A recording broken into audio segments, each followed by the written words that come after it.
Welcome, NEC Hoops fans. I'm NEC Senior Associate Commissioner Ron Ratner. We are here today to celebrate our 40th anniversary with a very special guest in our inaugural Made in the NEC interview on the NEC Overtime Pod.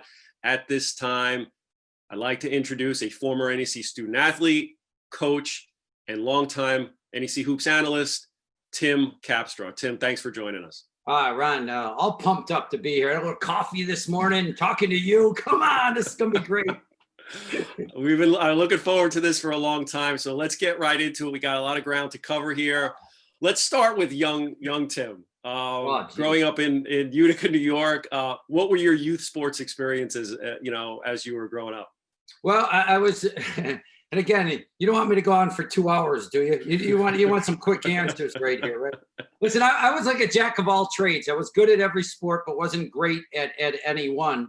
I probably, at age 8, though, was the best athlete I had ever seen. I mean, I'll be honest with you. I peaked at age 8, and then it went all downhill from there. I was good young. At the time, there was a pro player named Andy Van Slyke that used to always be my catcher. I would be the pitcher, and he would bat third, and I would bat fourth. Well, he went on to keep getting better. Ended up marrying this girl I went to the prom with. Signed for $6 million to be in the first round, and I kind of was searching for a college by the end of it. You know what I mean? But I peaked early. I had a wonderful experience. I was pretty good at every sport, but not great. But in Utica, New York, if you're pretty good, it kind of like, I was good. But then I had a knee operation my senior year. My best sport was football. And I had a knee operation and things kind of got hung up. And then I went on some interviews where I might play basketball at Hamilton College, but they, different things like that. And maybe, and I just ended up, what happened was late in my senior year, a gentleman named Walt Hamline came into my house. I was 17 years old. I had my mother, he was from New Hartford, New York, which is right next door to Utica. And by the end of the conversation, I would have gone to any school anywhere in the world that this young 25-year-old guy was at. It was over. It was over before I visited because of the charisma, the personality, and my mother knew that he would take care of me. And it's unbelievable how that one meeting, one time with Walt Hamline, I was 17 years old ago. This is 1978, right? And here we are right now. And I've gone through this lifetime, and Walt is still one of my great friends. He recruited me, he hired me, he fired me, he did it all. You know what I mean? And it's amazing how your life transforms by that one single decision or that one place you go. It's like the 6 degrees of separation. Once you choose a college, and I'm going through this with my daughter right now. You just went through it with your son, Kyle. Everything after that decision is connected to that decision. And therefore, the college you choose in the Northeast Conference or anywhere is the single greatest decision you'll ever make in your life. And so that's kind of how I got to it. I was a pretty good athlete. But he wanted me to keep trying football. Hey, you can still play football. You still got it. You're good. But I turned out my knee was all kind of beat up, and I struggled when I got to Wagner. So for people who may not know, Walt Hamline, the longtime football coach at Wagner, is still the athletic director there after all these years. As you got to Wagner, tell us about your experience at Wagner, both as a student and as a student athlete. Well, like a lot of kids, I was far away from home. I was homesick. It wasn't easy. I went there to play football, so I was there playing football for a couple of weeks. I knew I couldn't. I was icing my knee every day, and I didn't love it. I wasn't actually a football guy, to tell you the truth. I liked football, I didn't love it. You got to be a football guy to love it, You got to like putting on the pads. You got to like putting on the helmet. I happened to be good at it because I was skilled at it, but I didn't love the action of it. Like when I was a little kid, I used to be that punt, pass, and kick, And I was really big. So you ever see those photos of Andy Reid? Yes. When he'd do like, I was like a version of that. It wasn't so significant. But again, that goes back to me peaking at age 8, maybe 10. Because I was huge. I was huge and coordinated. So, anyways, we're I'm there a couple of weeks. I'm really homesick. It wasn't easy, but I couldn't play football. But a strange thing happened. I was walking by the baseball field, watching guys work out for fall baseball, and I said to myself, something, and I don't want to like downplay anything. Or I told you I was pretty good at stuff, but I hadn't played baseball since my freshman year in high school. I wanted to run track. I played tennis one year, but I had played baseball when I was a kid. I said, I think I'm as good as these guys. I think I can, and I hadn't pitched in about 3 years, So I ended up pitching that weekend at LIU. And LIU, remember they were placed and the trains would be going over the head of the subway trains, and I'm out there pitching. I'm like, what the hell happened? And so that's kind of how I got started in sports. And like a lot of young people that go to college, hard in the beginning, but it's the hard that makes it great. You know what I mean? Like the hard, anything that's hard makes it great. And it was tough, and I was lonely, and I couldn't just go home. And my mother said, no, you're not coming home. You're not coming home. You have to stay. Yeah. And the best thing that you ever been told, your mother kind of knows, this guy will take care of you, do the right thing. And then things just kind of went from there. So you go through your time at Wagner as a student athlete, you graduate, and you're 22 years old, and they tap you to be the baseball coach at Wagner. First of all, how does this even happen? And how was that transition from being a player to then coaching the same guys that you were probably partying with the previous year? No, it was like a 1 year separation. It was a 1 year. I was young though, because I had graduated at age 21. I was always young in my grades. So I think I was 22 or 23. I was out a year, but I had been an assistant basketball coach. Part of my history of being an athlete at Wagner was I was a walk-on in the basketball team my last 3 years. So that was the sport that I was passionate about. That's the opportunity I got, was to be an assistant basketball coach. And along the way, I had done a very good job of being a good student athlete, being nice, saying hello to people. I don't know, but being hardworking and being a good guy. So an opportunity came along for me to be an assistant basketball coach right after college. And because I was pretty good, I guess good at that. And there was a situation, like I wouldn't have been named the coach if they had a normal situation of a hiring process. It was a situation where the coach stepped down like about a month before the season, and they were a little bit jammed up, and they were like, something, Capper's right here. He's got to bail us out here. He's got to help us out. And it turned out that it was a wonderful thing, because I took it. I don't think I was, a managerial, anything great or anything like that. But I showed that I had discipline. I had discipline with my team. We were organized. I remember things is so interesting as like, I would practice, Ron, you appreciate this. I would practice, because you used to use vans back then, right? I would have to practice the night before driving places. Who does that, right? CW Post. I remember practicing getting the CW, because I had never really had a license or drove. And I was in charge of the vans going to like fall baseball games. I would practice. How do you get to LIU? I don't know how to get there. I don't know how to. And I would practice at night taking drives. Is that wild? And figuring out a way to get to the games. And it was a great experience. Baseball guys are great. That's why coaching them, they kind of coach themselves, because it's an individual sport, but it's a team. So you don't want to look bad. So you used to tell a guy, hey, go work on your swing, go work on this, go work on your fielding. Well, they're going to look like a dope if they don't. But baseball guys are innately hardworking and have developed their craft. So you kind of don't, you got to be in there, you got to help them along. But it's really that they were so self-motivated. And I was pretty good at being mature enough to know, well, you can't hang out with these guys. You know what I mean? You can't, you're not one of the guys. So I was probably too distant, even as I became a basketball coach.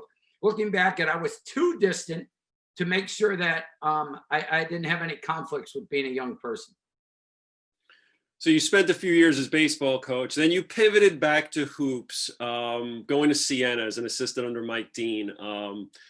Those teams in Siena were unbelievable. Mark Brown, one of the best players I've seen up close in person. Jeff Robinson, Steve McCoy. The team went on to beat Stanford in 1989 NCAA tournament. Great team. What led you to flip back to hoops? And then what was the experience like with Siena, especially the year that, they won 25 games and had that NCAA success? Now, it was weird. I never flipped away from hoops. So even when I was a baseball coach, I still coach basketball. So that was always my thing. And I kind of had it in the back of my mind that if I could do a really good job as a head baseball coach, that would impress them someday. That would impress people someday. It was kind of like a resume builder. The time at Siena was amazing. I sometimes, Ron, you know me, I never told you I was the greatest coach in the world, but man, could I recruit. I was good at judging talent, and I could recruit, and we had really good players, and it was really fun. It wasn't just one guy. Mark Brown was probably a signature guy, but we were loaded. It was fun. We were a 14 seed to beat a 3 seed, but nobody beat anybody back then. You know what I mean? It was different. Right, yep. That was like a shock. But we were actually better. We were better. I remember watching the game. We would have been a good Big East team. I'm telling you, we had 2 7-footers. We were 6'9" on the wing. We were there. These got a lot of pro players on the team. They ended up playing European professional basketball. So it was just amazing. The year that we beat Stanford, we can relate to this now. We were the measles team. We had no fans that year. Right, we had a measles epidemic at Wagner, and we went to play. We didn't play any games. We were the original people to have cardboard cutouts, like famous people when we'd go play. Like they put like Albert Einstein in the crowd, like they do now. So we were ahead of our time. We had no fans, and but it was released like right before the NCAA tournament that we could have fans. So the busloads of people in the crowd, and everybody, when you go to these neutral sites in NCAA tournaments, and you've seen it, with the fans of the other team will see FDU, they will see Robert, they'll see St. Francis, they'll see, and man, they're the underdog here. Let's get them fired up. Let's cheer them on. Let's go right here. To the NCAA tournament game of the lower seed, you can sometimes say a neutral site. Sometimes it can be almost like a home site for you. And we've seen that over the years, whether, of the different, I remember those Central Connecticut teams playing, FDU teams playing, Wagner, remember how well they played for the first half in their game. The crowd will gain energy for that team. Sure. So that was an amazing experience. And again, that happened all when I was young, 25 to about 28, 29 years old. And that's kind of, it was great time to be young, recruiting, having fun, and learning a lot about basketball. While you're at Siena, you're gaining experience, and then Walt, who recruited you to come to Wagner, had you become baseball coach. He brings you back at the ripe old age of 28 to be the nation's youngest basketball coach, much like he did with Bashir Mason, almost 25 years later as the youngest basketball coach. You're back at Wagner, 1989. Did you feel in your mind that you were ready to be a Division I head coach at that point?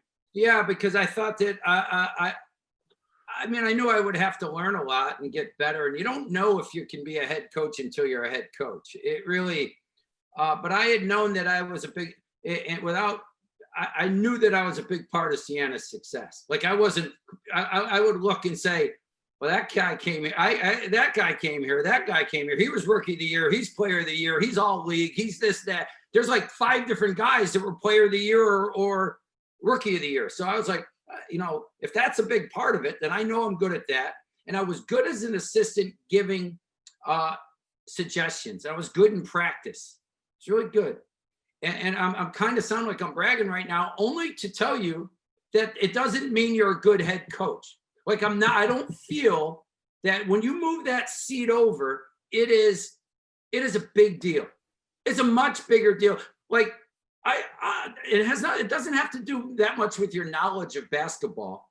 there's a lot of factors that go into being a good head coach.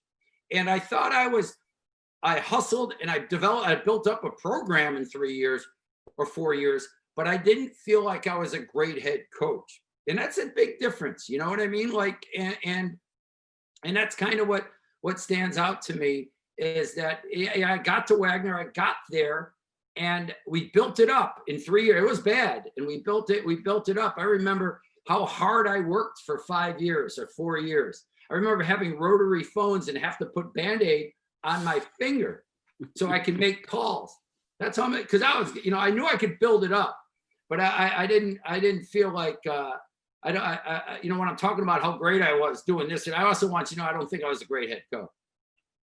Right. So your first couple of years at Wagner, kind of rough. You're still getting your feet wet.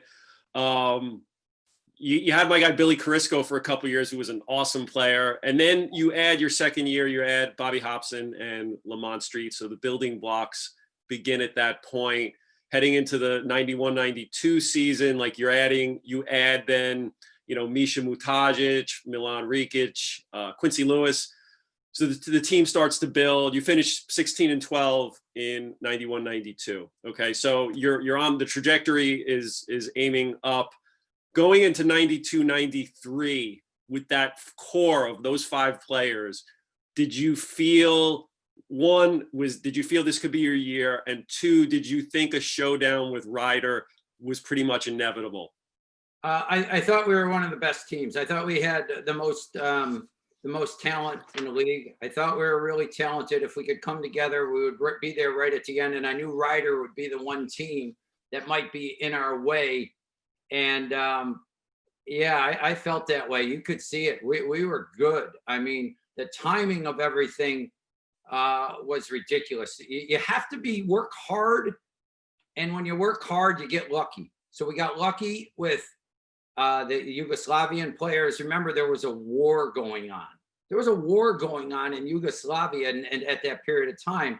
And these guys were trying to, go to college so they wouldn't go to war. And so you had an opportunity with them. We had Quincy Lewis, who was injured during his second year at junior college. And Matt Brady, who's the great assistant coach now at Maryland, identified him. And we had it come together. I thought we would be very good and really have a chance. And that's kind of how it played out. We had a heck of a chance.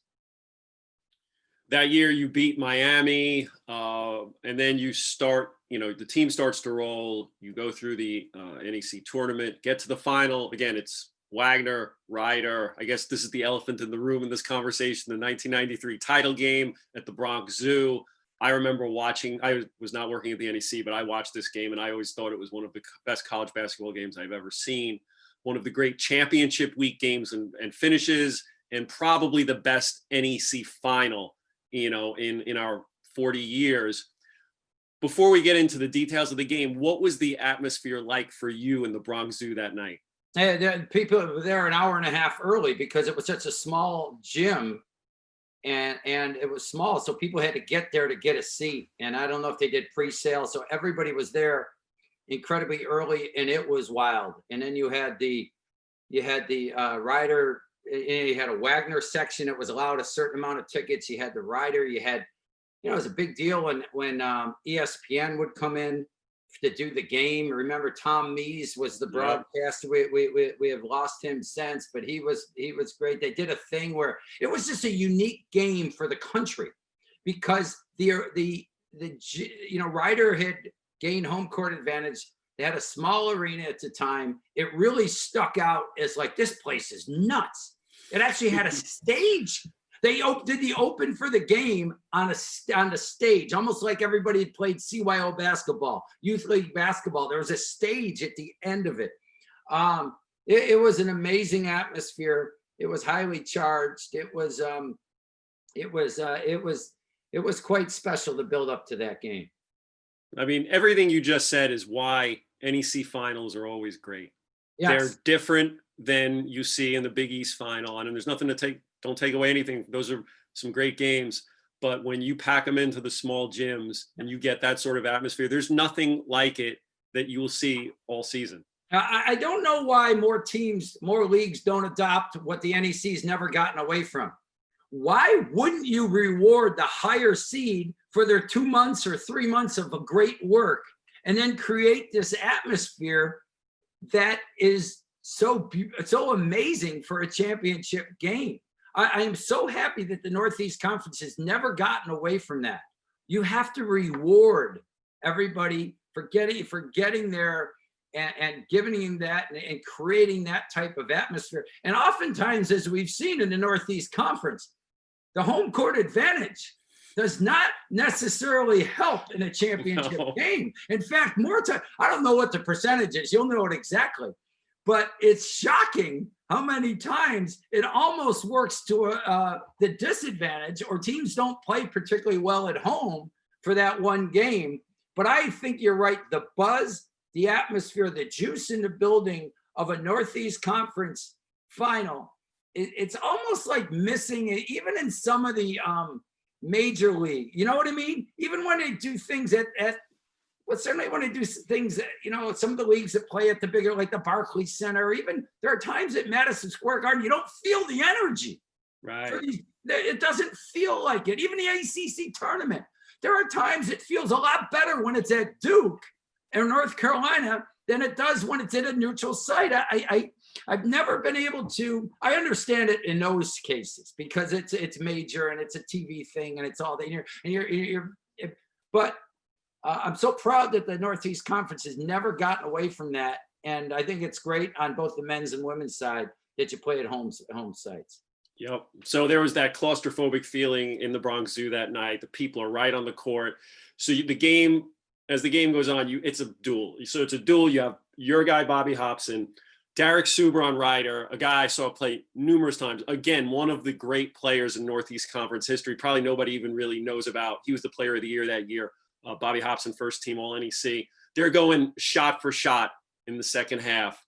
What was this game like for you as a coach, just watching this all unfold? It was wild because I remember before the game, Jim Angles, who's now the coach, I have a really great staff. I mean, Matt Brady has been a great head coach. He's now the assistant at Maryland. Jim Angles is at Columbia right now as a head coach. Jerry Burns has won over 800 games as a junior college coach. They had a suggestion, like he said, listen, it's going to be too loud. You have to have signs for the plays. So I remember holding up signs at times for the different plays that were going on. It was amazing. It was just an amazing battle watching these two go at it. And Bobby Hobson, who, remind you, we lost him. He passed away this past year, which is incredibly sad. And Derek Suber going at it. It was a special game. It was special atmosphere. It was a special energy. And it came down to the last 4 seconds of the game. And if you want, I'll take you through that. Let me set the scene. So you're down. You're down 2. Bobby gets fouled. He goes to the line. He makes the first. You're down 1. Misses the second. Quincy Lewis tracks down the rebound, finds Hobson, who hits a crazy runner, and you are now winning this game with 4 seconds to go. Now, before we get to the final play, in watching back the footage of that, the place everybody's going nuts in there. Your whole staff and your players. You look miserable at this point. You're telling everybody, you're motioning people to calm down. You're throwing guys into the huddle. You're yelling at them and everything. What was that last huddle like? Was it hard to keep your composure in that atmosphere? I knew that I had to get them focused on what was going on. And we had several players foul out of that game. We had foul trouble that whole game, which is a whole nother thing we can talk about. We can do another segment on that, okay? You want to do another segment on where I could do an entire segment on the fouls throughout that game if you'd like. No, I'm just kidding. No, I'm not. But all right, let me take you. All right, so there's a timeout, and I got guys on the floor that hadn't played much. We had 2 or 3 guys that didn't play much in that game. that had to go on the floor and play defense for that possession. So I'm thinking, all right, how can we lose this game? So, or how can we get in trouble? So I said, a big guy named Brendan Kenny, you're on the ball right now. You're on the ball. But if they run the baseline, I do not want you to run with them if they run the baseline, because there's an old play where if you slip a guy in as he runs a baseline and he draws a charge. So I'm trying to explain. And I also said, don't reach over the end line. Don't reach over the end line. Don't get a technical foul. All that. I'm saying that. Everybody else guard, boom, boom, boom, whatever. I remember saying that specifically. We go out there. We have a big man on the ball. Kevin Bannon, the coach of Ryder, sees the setup. He then calls timeout. We come back to the bench. In my infinite wisdom, I'm like, oh man, I'm taking him off the ball and playing him as a free safety right now. Free safety, so they can't throw over the top or something different on that. And so what happens is we're kind of like a little mixed up, even we got a safety, but then we're guarding. But guys, I have guys on the floor that hadn't, I don't know, but Suber gets the ball in a really good momentum spot, like curls and then gets it, and he's gone. Because I'm telling guys, probably to a fault, don't foul. Don't foul, right? You know, the one thing you don't want to do is foul. You give them 2 free throws and lose the game. Got to make them make a tough shot. And, what happens is we take the guy off the ball. He gets a running start. He gets it, dribbles down, makes it a pretty tough shot. Not a ridiculous shot, though. It should be known. This wasn't a half-court bomb. Right. This was inside. This is about I don't know. I tried not to watch it much, but it probably was like an 18-foot shot, 17, 18-foot shot. Right around the free throw line. Yeah. Under duress, had to hurry it, but he made it. And guys are like cautious. And, and then they went and the place goes nuts, just like you would expect. And it was sad. It was tough to take. Our guys had worked so hard and I had felt responsible for it. And what was amazing, you're always trying to get recognition, right? Like you always want to like hear your name on the radio and stuff like that, right? And at the time, Mike and the Mad Dog was a great show, right? When that was the greatest radio show, this was their probably when they're really gaining juice and momentum, right? Mad Dog. Yep. And so Mad Dog was just crushing me the next day, just destroying me. Timmy, how could you not have a guy on the ball? Timmy, going and Francesca going, yeah, that was a bad play, and they're going back and forth. And I'm getting destroyed. I had waited my whole life to be mentioned on WFAN, Mike and the Mad Dog. And there they are just teeing off on me for a good few minutes. And it was strange, it was tough. But I did gain one positive out of that. I did gain a positive out that my future wife was at that game. So that's kind of where I kind of got to sort of, not in meet her after the game, but she was at that game. So there was some pluses out of that. Absolutely. High major. You recruited high major in your life. Yeah. All right. So let's move on past that. Next season, Misha, he transfers to LSU. That was a big loss. You fall again to Ryder in the semis. Then the next few years after that, Wagner ranged from competitive to struggling. And then by 1999, you are let go. At the time, I'm going to read a quote here. You said, "I'm not shocked. I don't take it as unfair. It's always wins and losses, and there weren't enough wins." Yeah. At that point, when it was over at Wagner, did you still want to coach? Like, what was your mindset in 1999? No, I was my mindset was I wanted to try to be a broadcaster. I wanted to get out. I had kind of known I probably got an extra year that a lot of guys wouldn't have got because Walt had, again, recruited me. My athletic director had recruited me. He had hired me twice. He kind of told me before the game, my final year, hey, Tim, you need to win. Let's put a number on this, like 15. Can you win 15 games this year? Otherwise, I'm going to have to let you go. So I would see that Walt kind of wanted me to win as much as I wanted to win.